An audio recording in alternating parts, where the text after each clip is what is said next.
नमस्कार, बहुत स्वागत है आपका अमर छत्तीसगढ़ के इस बुलेटिन में। मैं हूं आपके साथ ऋतु ज्ञानवानी। सबसे पहले बात करते हैं मंत्रियों की शपथ की बड़ी खबर की। कल हो सकता है मंत्रियों की शपथ। 10 मंत्री शपथ ले सकते हैं। साय कैबिनेट के मंत्रियों का शपथ ग्रहण समारोह कल हो सकता है। बता दें, राज्यपाल के लौटते ही शपथ ग्रहण समारोह का कार्यक्रम रखा जा सकता है। ये बड़ी खबर इस वक्त हम आपको बता रहे हैं। तो पूरे कयास लगाए जा रहे हैं कि कल 10 मंत्री शपथ ले सकते हैं। शपथ ग्रहण समारोह छत्तीसगढ़ में हो सकता है और राज्यपाल के लौटते ही हो सकता है कि कल शपथ ग्रहण समारोह हो।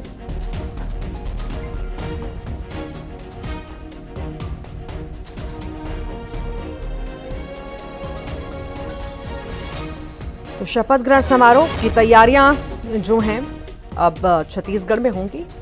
मंत्रियों का शपथ ग्रहण समारोह होना है और ऐसे कयास लगाए जा रहे हैं कि कल शपथ ग्रहण समारोह मंत्रियों का हो सकता है।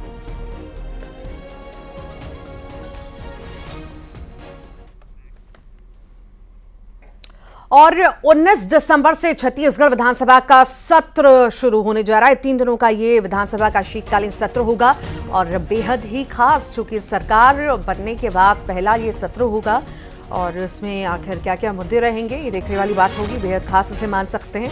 नई सरकार का नया सत्र, पहला सत्र, 3 दिनों का ये विधानसभा का शीत सत्र हो सकता है।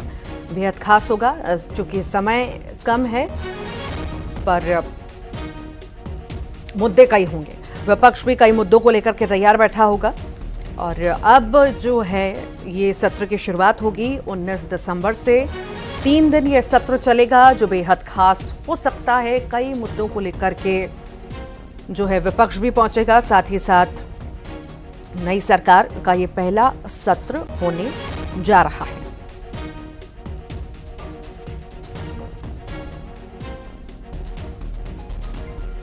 ज्यादा जानकारी के लिए आकाश शुक्ला हमारे साथ जुड़ गए हैं। आकाश, 19 दिसंबर से सत्र की शुरुआत हो रही है। बहुत छोटा सत्र रहने वाला है और सरकार का पहला सत्र ये होगा, बेहद खास।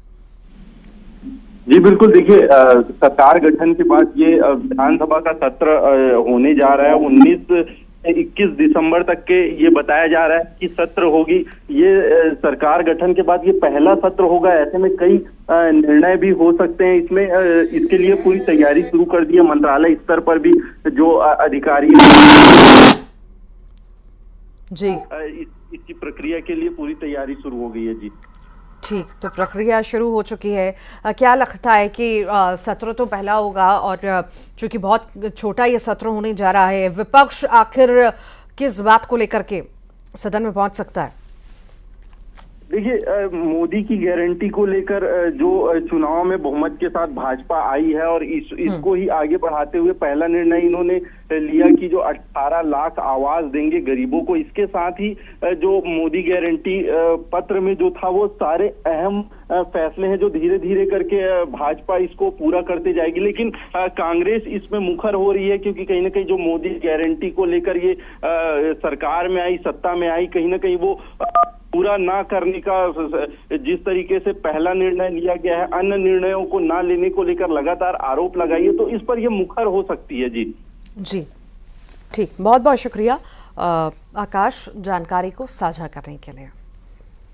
और कांग्रेस के पूर्व विधायकों पर कार्रवाई की गई है। दरअसल 2 पूर्व विधायकों पर गाज गिरी है। लगातार जो है बयानबाजी कर रहे थे। पार्टी ने बृहस्पति सिंह और विनय जायसवाल को 6 साल के लिए निष्कासित कर दिया है। इस बीच निष्कासन के बाद पूर्व विधायक पूर्व मुख्यमंत्री भूपेश बघेल से मिलने सीएम हाउस पहुंचे। विनय जायसवाल और बृहस्पति सिंह के साथ पूर्व विधायक मिलने पहुंचे।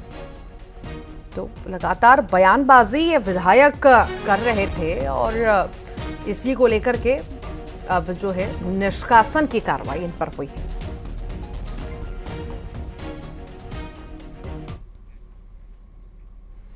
और सत्ता में आते ही बीजेपी ने जो है लगातार एक्शन लेना शुरू कर दिया है। महादेव ऐप मामले में एक और बड़ा एक्शन देख सकते हैं हम। अभिनेता और film fitness star Sahil Khan को समन भेजा गया है। मुंबई पुलिस की एसआईटी ने यह समन भेजा है, पूछताछ के लिए बुलाया भी है और आज सुबह का समय 10:30 बजे पूछताछ के लिए निर्धारित किया गया। महादेव ऐप से जुड़ा एक और फिल्म स्टार का नाम भी है। मुंबई पुलिस की एसआईटी ने अभिनेता साहिल खान को समन भेज दिया है, पूछताछ के लिए बुलाया है। महादेव ऐप कनेक्शन ये पूरा है और जिसमें साहिल को समन जारी हुआ है।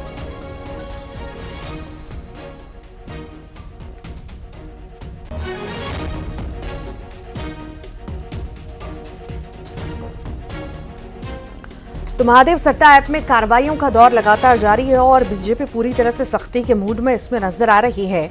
और अब जो है एक और अभिनेता का नाम इसमें शामिल है। समन भेज दिया गया है। आज का 10:30 बजे का समय निर्धारित किया गया था। हालांकि जानकारी भी लेने की कोशिश करेंगे कि समन जारी हुआ है अभिनेता को, कि वो पहुंचे या नहीं पहुंचे, ये देखने वाली बात होगी। और प्रदेश में विधानसभा चुनाव परिणाम आने के बाद से ही एक्शन में प्रशासन दिख रहा है। जहां सड़क किनारे अवैध रूप से चल रहे थे अभी तक गुमटी ठेले, उन्हें हटाया गया और इसी क्रम में धमतरी जिले में नगर निगम का बुलडोजर चला। दरअसल निगम उपायुक्त के नेतृत्व में निगम दस्ता सिहावा चौक में अतिक्रमण हटाने पहुंचा और इसी दौरान सिहावा चौक के पास बने अवैध ठेले गुमटी को बलपूर्वक हटा दिया गया।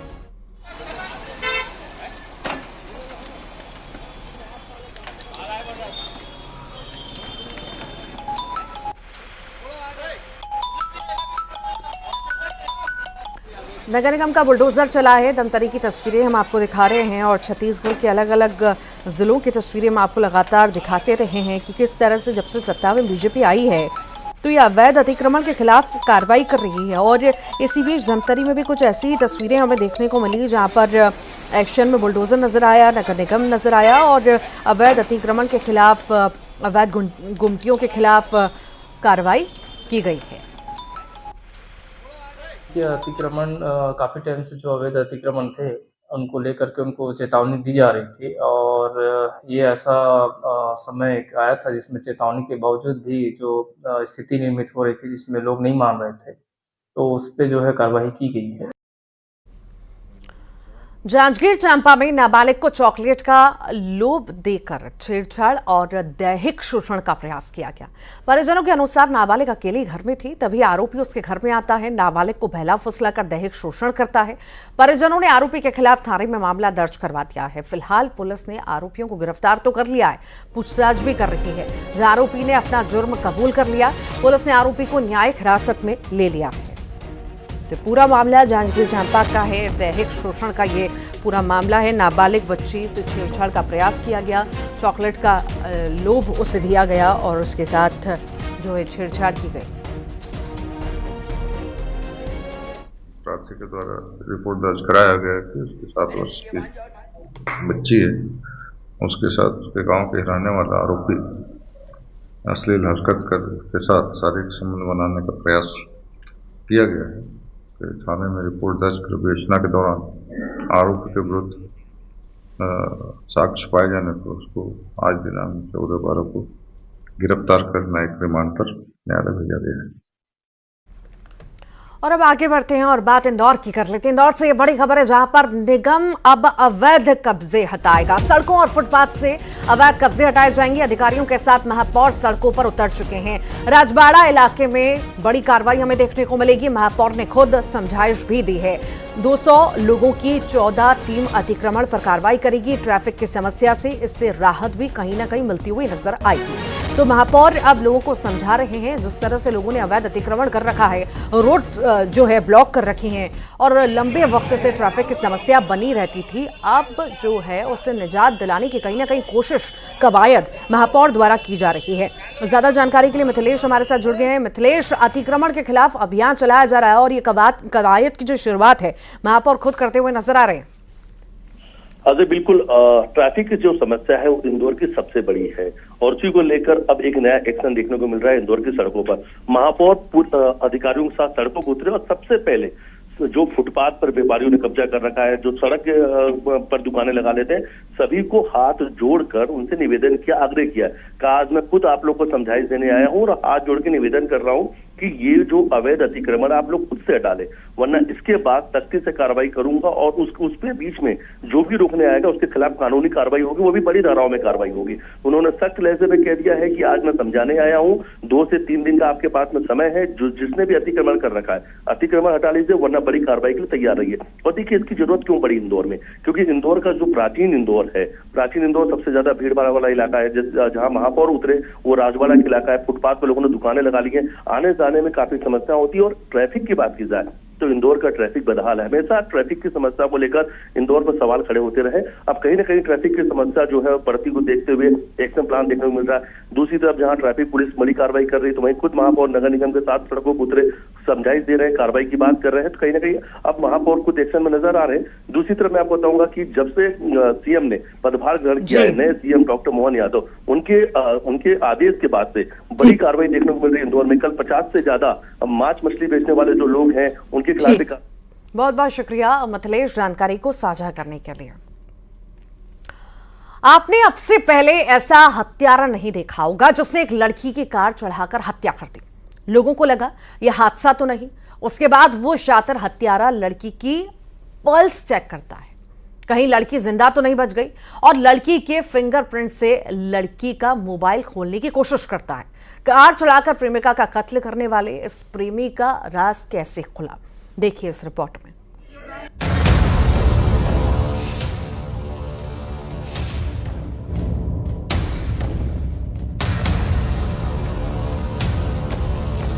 जो मृतिका थी उसका पल्स भी चेक किया था, और जो उसका मोबाइल था उस फिंगरप्रिंट से उसको खोलने का प्रयास भी कर रहा था। जब इसमें सफल नहीं हो पाया तो फिर वो वापस चला गया था।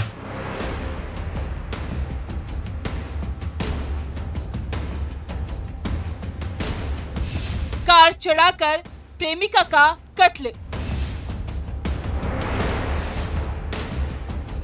कार के पहिए ने खोला राज।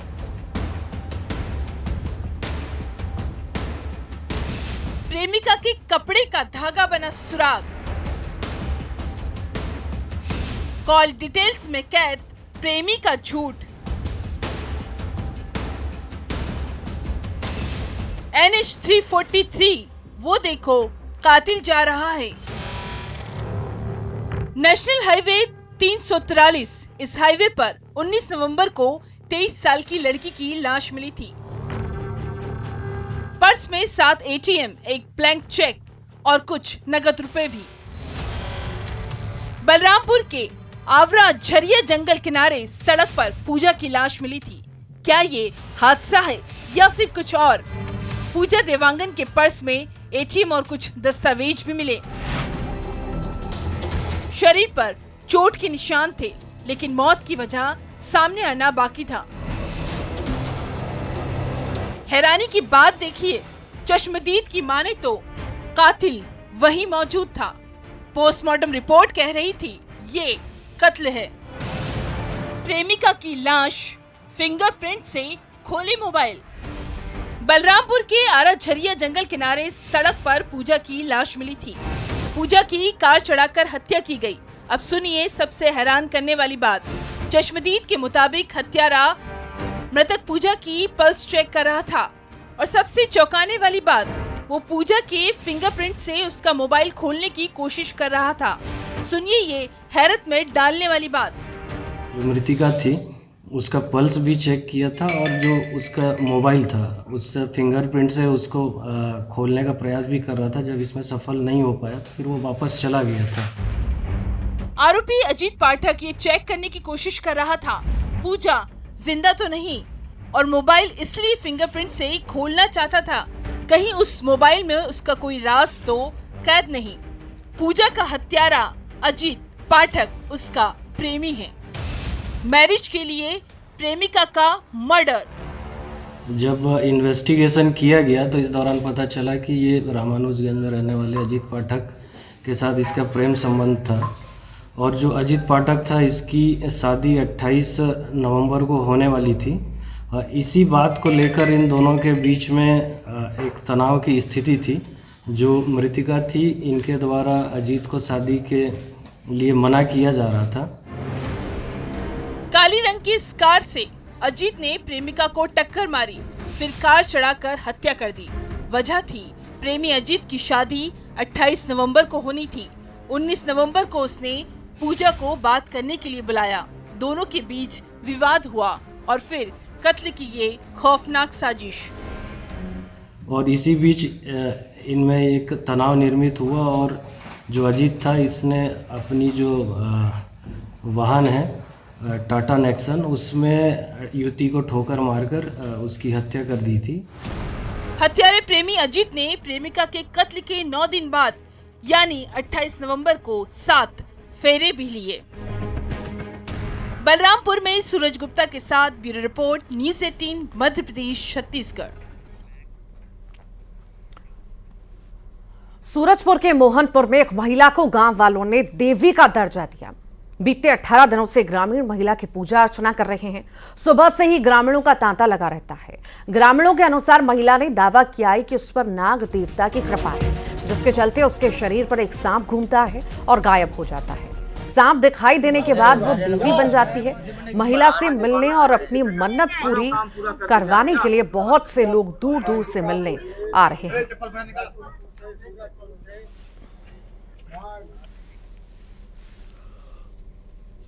भाई वो आपका फोटो खींचा रहा है। और इसी बीच बात करते हैं श्योपुर की, जहां पर डिवाइडर से टकरा गई है स्कूल वैन। कोई हताहत नहीं हुआ है।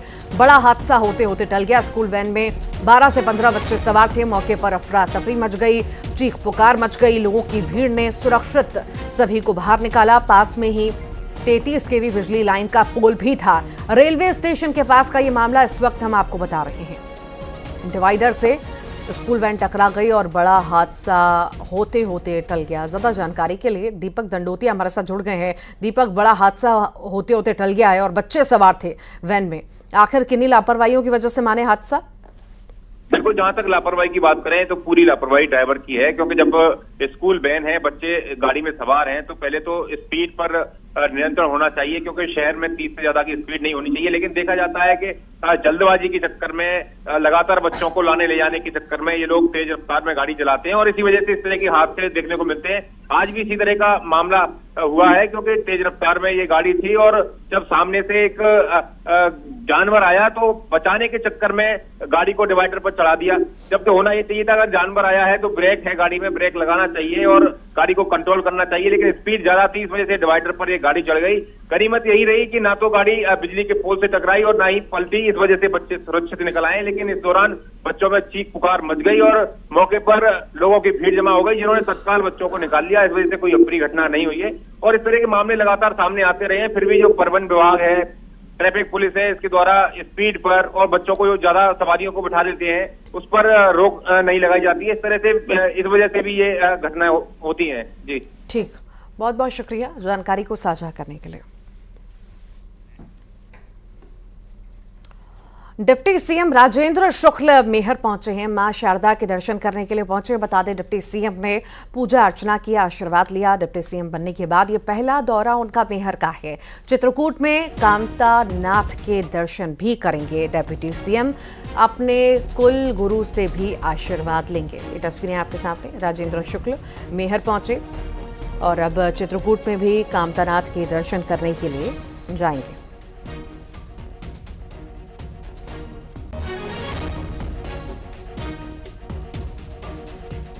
सतना की तस्वीरें। मेहर पहुंचे राजेंद्र शुक्ल और पूजा अर्चना वहां पर उन्होंने की है, आशीर्वाद लिया है। साथ ही साथ अब वो कामतानाथ पहुंचेंगे, चित्रकूट के कामतानाथ मंदिर, जहां पर पूजा अर्चना करेंगे, आशीर्वाद लेंगे भगवान का। बड़ी जिम्मेदारी उनके कंधों पर आई है, भगवान का आशीर्वाद लेना तो बनता है। और इसी बीच सतना वो पहुंचे और आशीर्वाद भगवान का लेते हुए नजर आए। मुख्यमंत्री यादव कल उज्जैन पहुंचेंगे। दोपहर करीब 2 बजे सीएम का उज्जैन आने का कार्यक्रम है। दशहरा मैदान में मोहन यादव भारत संकल्प यात्रा को लेकर एक सभा को संबोधित करेंगे और इसके बाद 7 किलोमीटर लंबी आभार यात्रा भी निकाली जाएगी। यात्रा उज्जैन शहर के विभिन्न मार्गों से होते हुए गोपाल मंदिर जाकर संपन्न होगी। विकसित भारत संकल्प यात्रा में स्कूली बच्चों, महिलाओं, स्व सहायता समूहों, वरिष्ठ नागरिकों, युवा शक्ति और किसानों को ज्यादा से ज्यादा संख्या में जोड़ने की कोशिश होगी।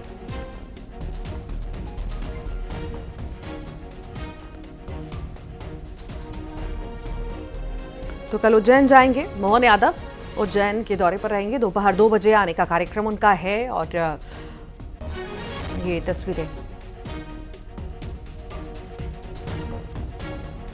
उज्जैन की तस्वीरें हम इस वक्त आपको दिखा रहे हैं। और कल जो है संकल्प यात्रा को संबोधित भी करने वाले हैं। 7 किलोमीटर लंबी यात्रा ये रहने वाली है। कल दोपहर 2 बजे आने का कार्यक्रम है, उज्जैन आने का कार्यक्रम है। बेहद ही खास ये यात्रा रहेगा, जहां से यात्रा की भी शुरुआत होगी।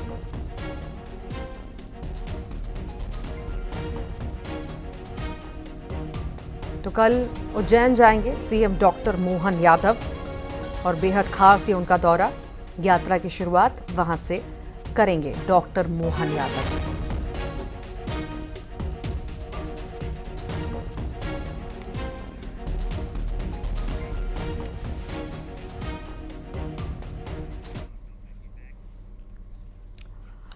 और आइए अब देखेंगे खबरों का 2020।